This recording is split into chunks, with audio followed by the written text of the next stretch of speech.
वैष्णवांचा मेळा, याची देही याची डोळा, पाहण्या विठू सावळा। आज राज्यभरात आषाढी एकादशी निमित्त आषाढी साजरी होताना आपल्याला पाहायला मिळते आणि राज्यभरात जिथं जिथं विठुरायाची मंदिर आहे तिथं तिथं हा उत्साह आपल्याला पाहायला मिळतोय। मात्र ज्यांना पंढरपुरात जाता आलं नाही अशांना पंढरपूरची वारी करता आली नाही असे सगळे ज्या ठिकाणी विठ्ठलाचं मंदिर आहे तिथे जाऊन विठ्ठलाचं दर्शन घेताना आपल्याला पाहायला मिळत आहेत। मी अशाच मुंबईतील वडाळ्यामध्ये असलेल्या प्रति पंढरपूर अशी ओळख असलेल्या आणि 400 वर्ष जुन्या विठ्ठल रुक्मिणी मंदिरात उभी आहे। या ठिकाणी आपण पाहू शकतो रात्रीपासूनच वारकरी जमलेले आहेत, रात्रीपासूनच वारकऱ्यांची रीघ इथे लागलेली आहे आणि या संपूर्ण मंदिरात 47 वर्षापासून जे वारकरी या मंदिराची सेवा करतायत असे हरिभक्त आपल्या सोबत जोडलेले आहेत। हरिभक्त महाडिक आपल्या सोबत आहे। आजच्या दिवसाचं महत्त्व त्यांच्याकडनं जाणून घेऊया। आजच्या दिवसाचं महत्त्व काय आहे? आजच्या दिवसाचा पर्वणी आहे भक्तांसाठी। आजच्या दिवसाचं महत्त्व त्याला तो भक्तांना सांगतो। आषाढी कार्तिकी विसरू नका मज सांगितले मुझ नामा म्हणे, एवढं महत्त्व आहे। आणि वारकऱ्यांना म्हणजे काय आनंद, अति आनंद, 4 आनंद असतात त्याच्यात महाआनंद, अति आनंद। ज्यांना पंढरपूरला जाता येत नाही अशांसाठी ही प्रति पंढरपूर आहे आणि 400 वर्ष जुनं हे मंदिर आहे। तेव्हापासून इथे प्रति पंढरपूर वारी जी आहे इथे साकारली जाते। ज्यांना पंढरपूर जात नव्हते, गिरणी कामगार, श्रमिक कामगार, ते रात्री 12 वाजता कामगार संघटना आणि व्यापारी संघटना एक झाल्या।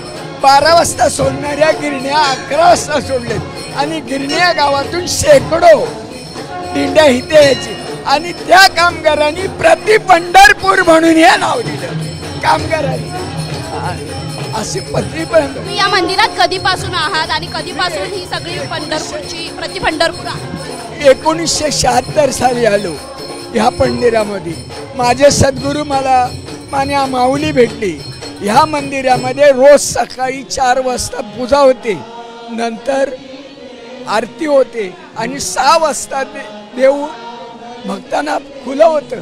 खुलं झाल्यानंतर पुन्हा 12 वाजता आरती होते, नंतर नैवेद्य होतो आणि 4 वाजता पुन्हा देव उघडतं भक्तांसाठी।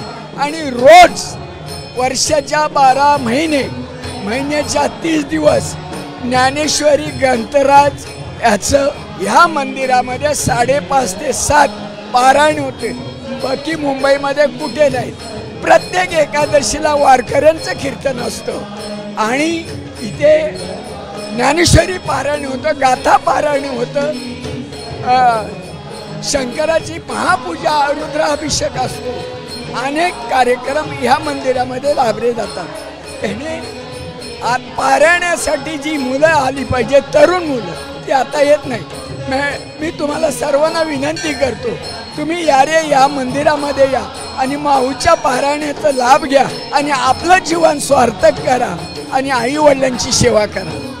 तर हरिभक्त महाडिक यांनी सांगितले की जी तरुण मुलांना अजूनही जे वारीचं वेळ लागलंय ते लागावं, त्यांनी यावं, दर्शन घ्यावं अशी प्रतिक्रिया त्यांनी या ठिकाणी दिलेली आहे। आणि आपल्यासोबत अजून काही ज्या रांगेत महिला आहेत त्यांच्याकडनं देखील जाणून घेऊया की त्यांच्या आजच्या काय भावना आहेत। कधीपासून झाले आलेलो इथेच पंढरपूर आहे आमचा। खूप छान वाटतंय, मस्त वाटतंय, चांगला आनंद झाले।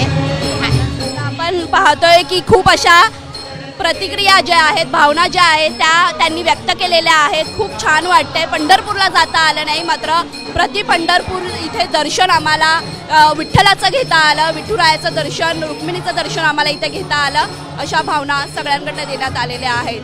कॅमेरामॅन अजितसह मी मयुरी ओंबासे, वडाळा, मुंबई। एबीपी माझा, उघडा डोळे बघा नीट।